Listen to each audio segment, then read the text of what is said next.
परिकल्पना।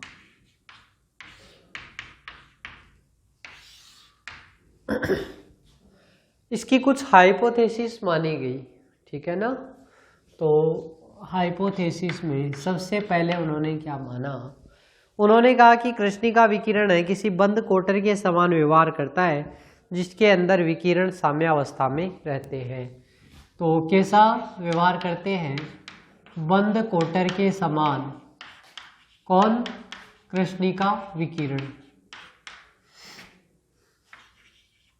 और ये इसमें कृष्णिका है, ये एक बंद कोटर के समान व्यवहार करती है जिसके अंदर जो कृष्णिका विकिरणें हैं वो क्या रहती है, साम्य अवस्था में रहती है।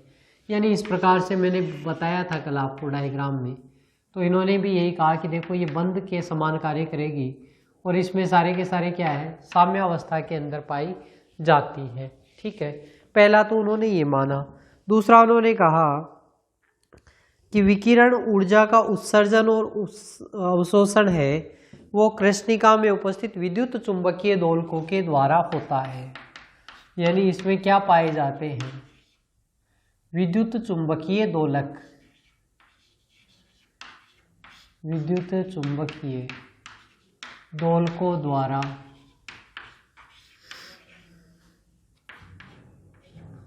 दोलकों के द्वारा ऊर्जा का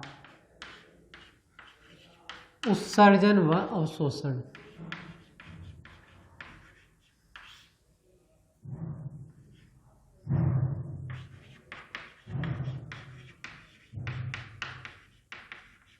ठीक है, कृष्णिका में जो ऊर्जा का उत्सर्जन और अवशोषण किसके द्वारा होता है, तो विद्युत चुंबकीय दोलकों के द्वारा होता है। ठीक है, अगला पॉइंट उन्होंने कहा कि इन विकिरणों का उत्सर्जन सतत न होकर, बिल्कुल ठीक है, हमने पहले कहा कि यहाँ पर क्या होता है, साम्यावस्था पाई जाती है। तो साम्यावस्था में इन्होंने कहा जब एक इस विकिरण है एक से दूसरी अवस्था के अंदर जाती है तो छोटे छोटे फोटॉन्स के द्वारा ये कार्य होता है।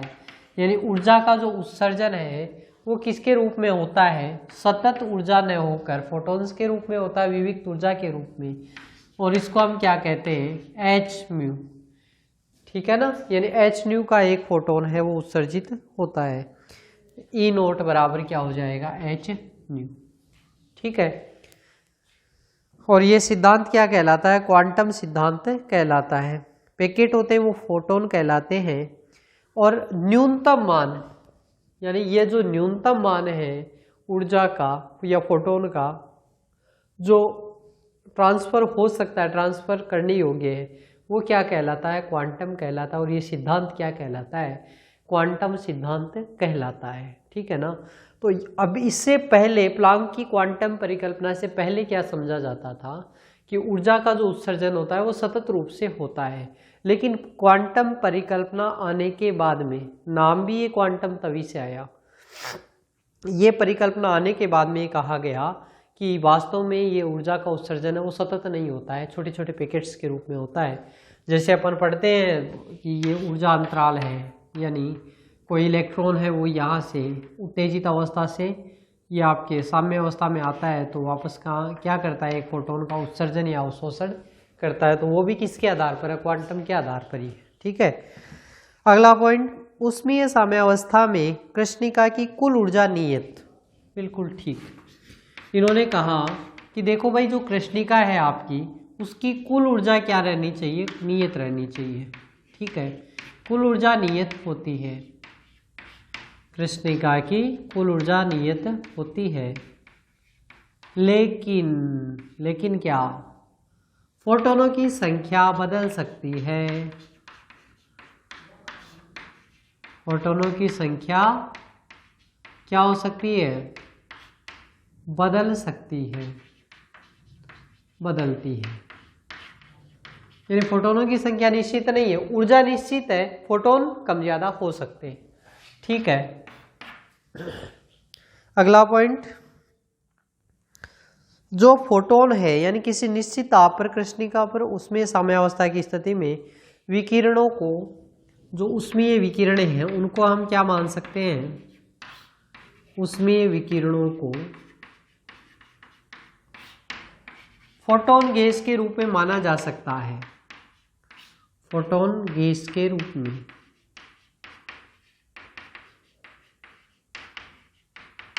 ठीक है, उसमें विकिरणों को फोटोन गैस के रूप में भी माना जा सकता है। तो ये उन्होंने कुछ अभिधारणाएं दी। ठीक है, क्या क्या अभिधारणाएं? पहला उन्होंने कहा कि बंद कोटर के समान मान सकते हैं कृष्णिका को, जिसमें आपकी जो उसमें विकिरण है वो क्या रहेगी, साम्यावस्था में रहेगी।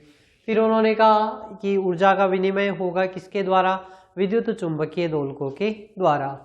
फोटोन, तो ऊर्जा का जो उत्सर्जन होगा वो किसके रूप में होगा, सतत न होकर छोटे छोटे पैकेट्स के रूप में होता है, क्या कहलाते हैं, फोटोन कहलाते हैं।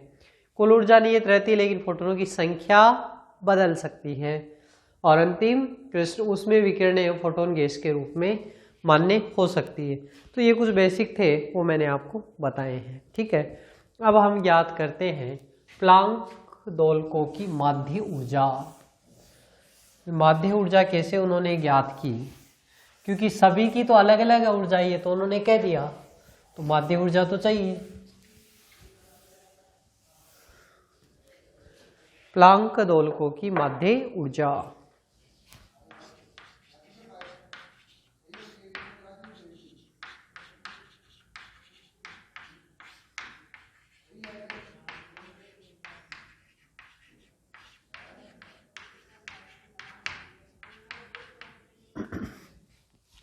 प्लांक दोलकों की माध्य ऊर्जा, तो इसके लिए उन्होंने काम में लिया मैक्सवेल बोल्ट्जमान सांख्यिकी को। ठीक है ना, कौन सी सांख्यिकी को काम में लिया गया, मैक्सवेल बोल्ट्जमान सांख्यिकी, MB सांख्यिकी। और उसके जो सिद्धांत थे उनको इसमें काम में लिया गया। मैक्सवेल बोल्ट्जमान सांख्यिकी आपकी लास्ट क्लास में, यानी मतलब सेकेंड ईयर में ये पढ़ी हुई है। किसके अंदर पढ़ी थी, उष्मागतिकी में पढ़ी थी, है ना, unit 4th 3rd 4th unit में से था कोई। तो विविक प्लांक ने ये कहा कि भाई ऊर्जा का जो उत्सर्जन होता है वो क्या होता है, पैकेट्स के रूप में होता है। और विविक्त ऊर्जा मान ली हमने hν। ठीक है, तो उन दोलकों की संख्या कितनी होगी, तो इन्होंने कहा nn बराबर a इंटू e⁻⁻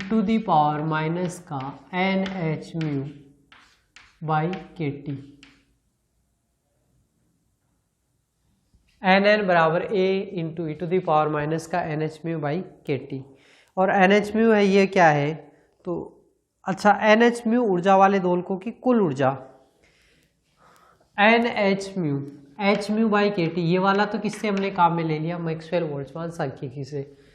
K क्या है, बोल्ट्जमान कांस्टेंट है, T क्या है, टेम्परेचर है, न्यू क्या है, इसकी आवृत्ति है, H प्लांक नियतांक और N क्या है, कणों की या अपन कहें कि फोटोनों की संख्या है। ठीक है, तो ये मान हो गया। अतः NHμ ऊर्जा वाले दोलकों की कुल ऊर्जा, तो कुल ऊर्जा कितनी होगी, En, यानी सभी फोटोनों की कुल ऊर्जा होगी, तो उसको हम क्या कह सकते हैं, NHμ इंटू En। इस प्रकार से हम इसको डिनोट NHμ इंटू NHμ, ये तो N कणों की या N फोटोनों की ऊर्जा हो गई, और इसको किससे गुणा कर दें, N फोटोनों से मैंने इसको गुणा कर दिया, तो NHμ इंटू N। ठीक है, अतः कृष्णिका में दोलकों की कुल ऊर्जा, तो कुल कृष्णिका में कुल ऊर्जा, भाई ये N कणों की ऊर्जा हो गई, तो कृष्णिका में या Nवें कण की ऊर्जा हो गई, ऐसे मान लीजिए कि ये किसकी होगी, Nवें कण की ऊर्जा हो गई। तो कृष्णिका में कुल ऊर्जा, इसको मैं कहूँगा कैपिटल E बराबर सिग्मा ऑफ En। ठीक है, और En का मान आपको दे ही रखा है NHμ इंटू Nn। ठीक, तो ये मान यहाँ पर आ जाएगा। इसी प्रकार कृष्णिका में दोलकों की कुल संख्या, तो कुल संख्या कितनी हो जाएगी दोलकों की, दोलकों की संख्या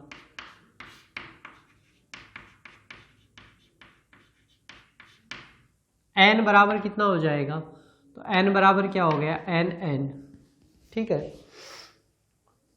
n बराबर क्या हो गया, या इसका इन सब का भी योग कर दें nn, तो ये मान हो गया। अब हम माध्य ऊर्जा ज्ञात कर सकते हैं। भाई दोनों संख्या भी आ गई, कुल ऊर्जा आ गई आपकी और कुल संख्या आ गई दोलकों की, तो इनका भाग लगा दे तो हमारे पास क्या आ जाएगी, माध्य ऊर्जा।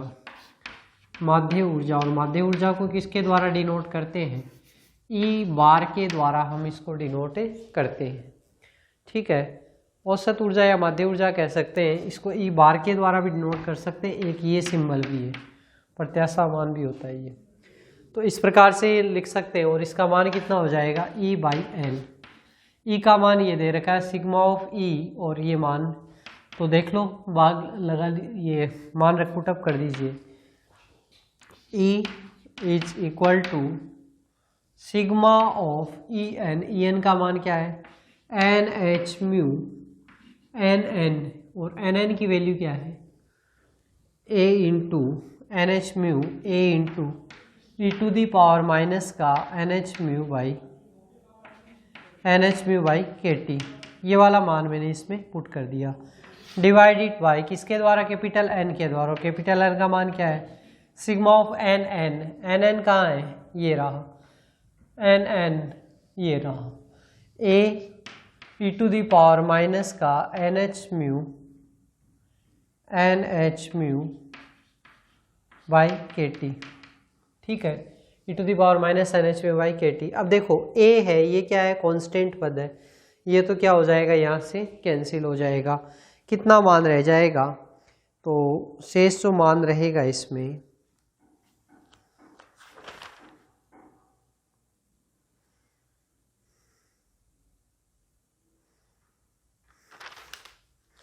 शेष मान क्या रह जाएगा हमारे पास में। और इस जो मान रहेगा इसके अंदर भी मैंने मान लिया एच न्यू बाई के T is equal to x.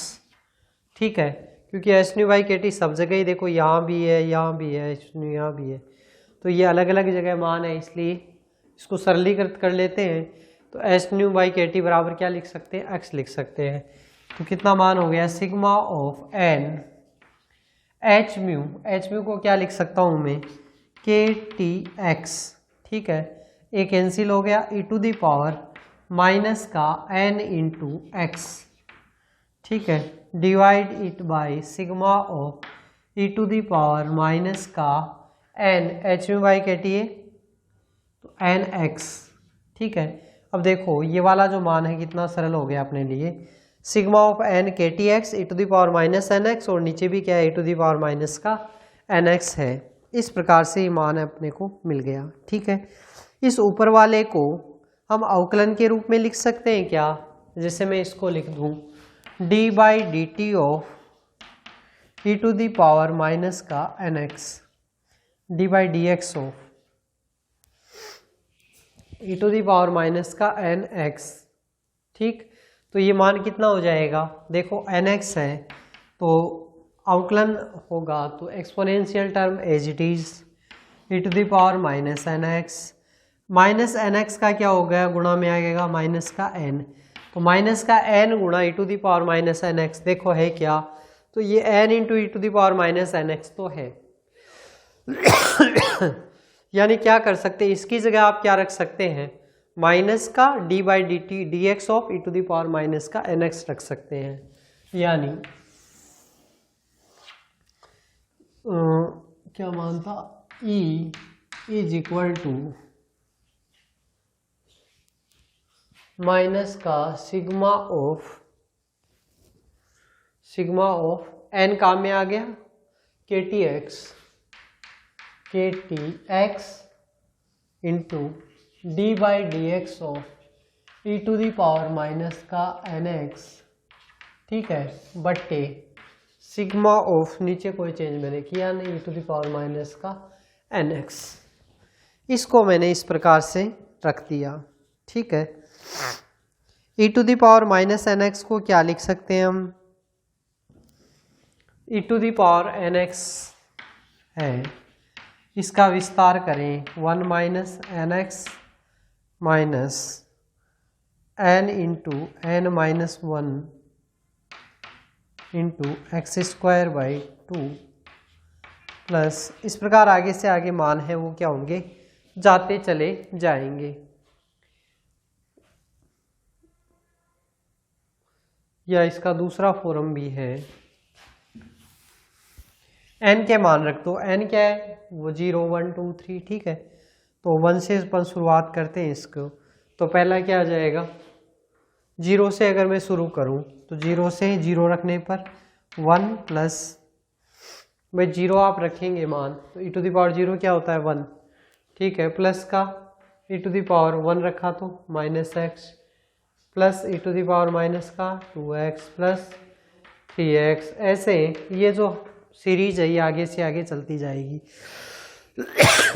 इसको एक तरीके से और रख सकते हैं, इसका मान मैं रख सकता हूँ 1/1 minus e to the power minus का x, ठीक है। इस फॉर्म में भी इसको रख सकते हैं। क्यों रख रहे हैं, अपनी सुविधा के लिए रख रहे हैं, ठीक है। तो इसको रख दो मान e to the power minus nx है, इसकी जगह मैं क्या रख सकता हूँ, तो इसकी जगह मैंने क्या रख दिया 1/1 e to the power 1/1 minus e to the power minus nx, 1 minus e to the power minus का x, ठीक है। अब देखो इसका अवकलन कर दो। अवकलन जब आप करते हैं तो इसका मान कितना आ जाएगा, अब ये वाला मान भी, ये भी कैसे रख सकते हैं, e to the power minus nx है ना, ये भी भाई e to the power minus nx को ही तो ये मान रखा है, तो इसका मान है, इसको भी मैं रख देता हूँ 1/1 minus e to the power minus का x, ठीक है। क्या किया है मैंने, देखो ये मान है, केवल इसको चेंज किया है। पहले इसको डिफरेंशिएशन फॉर्म में रखा है, डिफरेंशिएशन फॉर्म रखने के बाद में इस प्रकार से चेंज कर दिया, ओके। अब इसका मान क्या हो गया, माइनस का सिग्मा के टी एक्स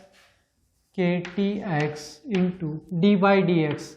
इसका अवकलन करोगे तो क्या होता है, तुम 1/, ये है तो पहले तो इसका पावर -1 बटे इसका स्क्वायर हो जाएगा, तो 1/1 minus e to the power minus x का होल स्क्वायर, एक पद तो ये आ गया। दूसरा पद क्या आएगा,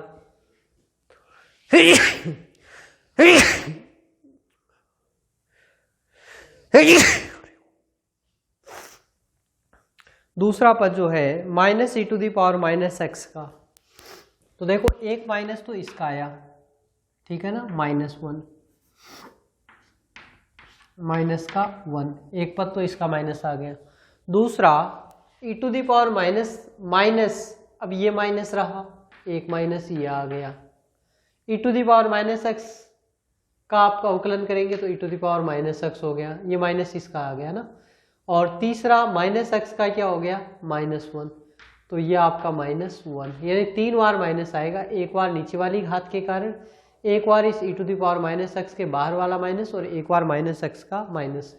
तीनों माइनस है तो माइनस माइनस प्लस और माइनस माइनस प्लस, तो मान कितना हो गया, अच्छा बट्टे sigma of 1 minus e to the power minus का x, ये हमारे पास में इसका मान है, ये आ गया, ठीक है।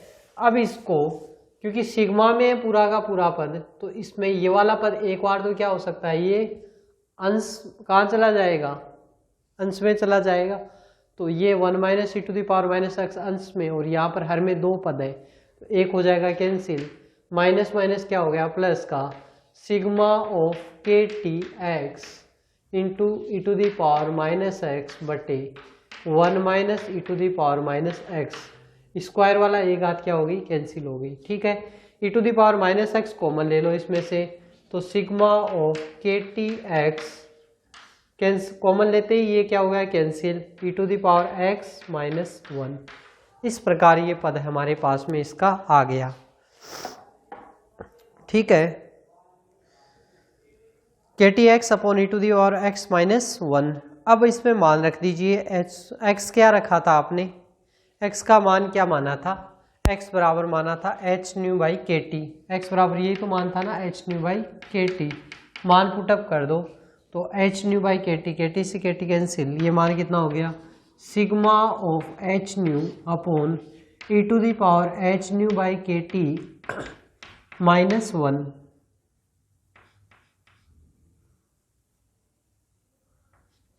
एच न्यू बाई के टी माइनस 1 बराबर, तो ये किसका मान है, ई का मान है sigma of h nu upon e to the power h nu by के टी माइनस 1। क्लियर। तो ये हमने किसके बारे में ज्ञात कर लिया, इसका किसका मान ज्ञात कर लिया हमने, इसकी प्लांक दोलकों की माध्य ऊर्जा का मान है वो ज्ञात कर लिया। न्यू किसका मान है, तो न्यू बराबर क्या होता है सी बाई लेमडा, तो न्यू बराबर सी बाई लेमडा। तो हम क्या ज्ञात कर सकते हैं, इसका मान आवर्ती के पदों में भी ज्ञात कर सकते हैं। यानी आवर्ती के पदों में मान कितना हो जाएगा, सी बाई लेमडा रखते हैं यहाँ पर, तो यह आवर्ती के पदों में मान, ये क्लियर हो गया। हटा रहा हूँ मैं इसको यहाँ से।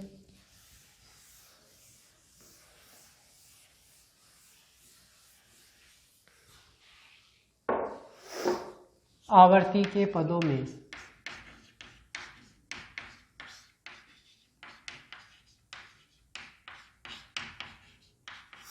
कितना रह जाएगा मान, sigma of e is equal to sigma of